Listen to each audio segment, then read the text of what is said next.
Hazrat Urwa bin Zubair states that Hazrat Aisha, the Prophet's wife, said, when the believing women would immigrate to the Prophet sallallahu alaihi wasallam, they at the behest of Allah Jalla Jalaluhu. O believers, when Muslim women come to you from pagan territory, leaving their homes, test them. Were tested. Hazrat Aisha radiyallahu anha says, whoso of the believing women accepted this condition, her struggle was approved. So when they orally admitted it, Allah's Apostle sallallahu alaihi wasallam would say to them, go, I have approved your oath of allegiance. By Allah Jalla Jalaluhu, the hand of Allah's Apostle sallallahu alaihi wasallam never touched the hand of any woman, but he sallallahu alaihi wasallam would take their pledge orally.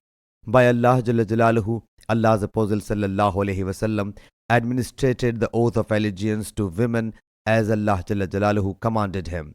And when he sallallahu alaihi wasallam would administer an oath of allegiance to women, he sallallahu alaihi wasallam would say, I have approved your oath of allegiance orally. Sahih Bukhari, Hadith number 5288.